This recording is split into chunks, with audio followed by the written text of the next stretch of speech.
আসসালামু আলাইকুম রহমতুল্লাহ। Kings party, নতুন কিংস পার্টি এনসিপি নাগরিক জাতীয় নাগরিক পার্টির শুরুতেই ভাঙ্গন। তিনজন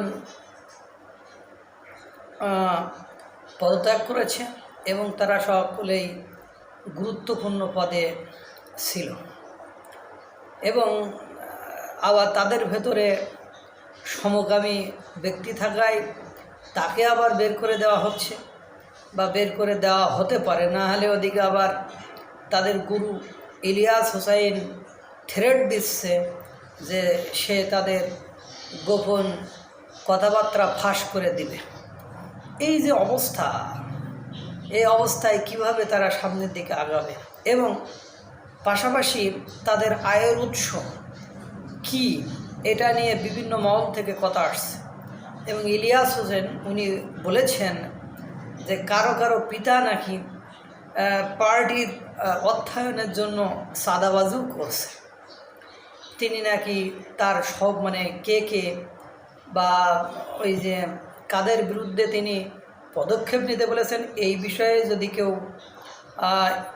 এনসিপি থেকে পরিষ্কার ধারণা না দেওয়া হয় তাহলে সে ফাঁস করে দেবে। তার চেয়ে যে বড় কথা, কিংস পার্টির যিনি লিডার থাকেন সেই কিংসদের পরিণতি বাংলাদেশের ইতিহাসে খুব বেশি সুখকর ছিল না। যারা কিংস পার্টি করতে চেয়েছে তাদের কারোরই অবস্থা, আপনি অতীত ইতিহাস ঘেটে দেখেন, কারোরই অবস্থা শেষ পর্যন্ত ভালো ছিল না। এই জন্য বাংলাদেশের যে ইতিহাস, এই ইতিহাস পর্যালোচনা করলে এটা বলা যায় যে কিংস পার্টির অবস্থা খুব বেশি সুখকর হবে বলে আমার মনে হয় না।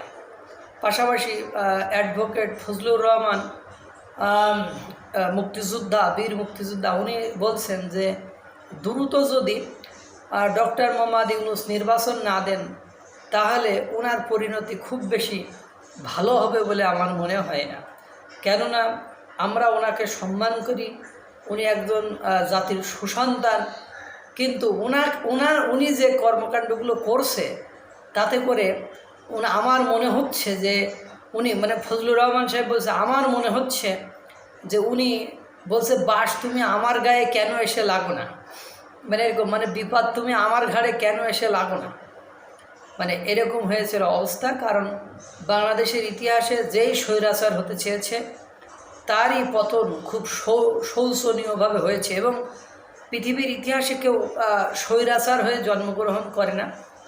আস্তে আস্তে ক্ষমতার লোভ, ছোটোখাটো অন্যায় করতে করতে সে অন্যায়ের পরিধিটা এমন বড় করে ফেলে, তখন মনে হয় অন্যায় তো করে ফেলেছি, এখান থেকে ফিরে গেলেও আমার তো বিচার হবে, আমার তো সালিশ হবে, আমার তো বিচারের সম্মুখীন হতে হবে।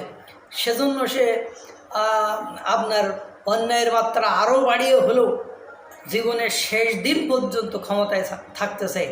যেমন অং সান সু চি কিন্তু শান্তিতে নোবেল পুরস্কার প্রাপ্ত, কিন্তু দেখেন ক্ষমতাটা ঠিক ওইভাবে প্রয়োগ করতে করতে করতে এখন অং সান সু চির পরিণতি কী, অং সান সু চির অবস্থা কী। এজন্য বাংলাদেশের ছাত্ররা যা শুরু করেছে তাতে করে ডক্টর মোহাম্মদ ইউনূস সাহেবের, ফজলুর রহমান সাহেব যে কথা বললেন তাতে করে খুব বেশি সুখকর হবে বলে মনে হয় না। এই জন্য এনসিপি অলরেডি তাদের ভেতরে ভাঙ্গন সৃষ্টি হয়েছে এবং ইংরেজিতে বলে স্প্লিটিং গ্রুপ থেকে, অর্থাৎ দলছুট গ্রুপ থেকে যে দল তৈরি হয় সেই দলের পরিণতি খুব বেশি সুখকর কখনোই হয় না, বা সেই দল কখনোই একটা ভালো পজিশনে যেতে পারে না। কারণ এনসিপির যে সদস্যগুলো আসবে সেটা কোনো না কোনো দল থেকে ভেঙে আসবে। তা কোনো দল থেকে যদি কেউ আসে তার আবার সুযোগ পেলে সে আরেকটা দলে চলে যাবে। আর ইতিমধ্যে বড় বড় পদবীধারী যারা আছে তারা পদত্যাগ করা শুরু করেছে। ইতিমধ্যে 3 জনের পদত্যাগ করার সংবাদ শোনা গিয়েছে। এর ভেতরে আবার উমামা ফাতেমা এই নতুন নাগরিক পার্টির দিকে অভিযোগের আঙুল তুলেছে। সেই চাঁদাবাজির কথা, সেই দখলবাজি, নিয়োগ বাণিজ্য, এইসব অভিযোগ সেই নিয়েছে। যেহেতু তাদের সাথে উমামা ফাতেমা একাত্ম হয়ে কাজ করেছিল দহরম মরম সম্পর্কে, এবং তাদেরই সংগঠনের লোক, সেই যদি এই ধরনের কথা বলে তাহলে বুঝতে হবে যে এনসিপির ভবিষ্যৎ খুব বেশি সুখকর হবে বলে আমার মনে হয় না। আর এনসিপিকে দাঁড় করাতে যে ডক্টর মোহাম্মদ ইউনূসের পরিণতি না অং সান সূচির মতো হয়ে যায়। আল্লাহ তাআলা সকলকে ভালো রাখুক, সুস্থ রাখুক। আসসালামু আলাইকুম ওয়া রাহমাতুল্লাহ।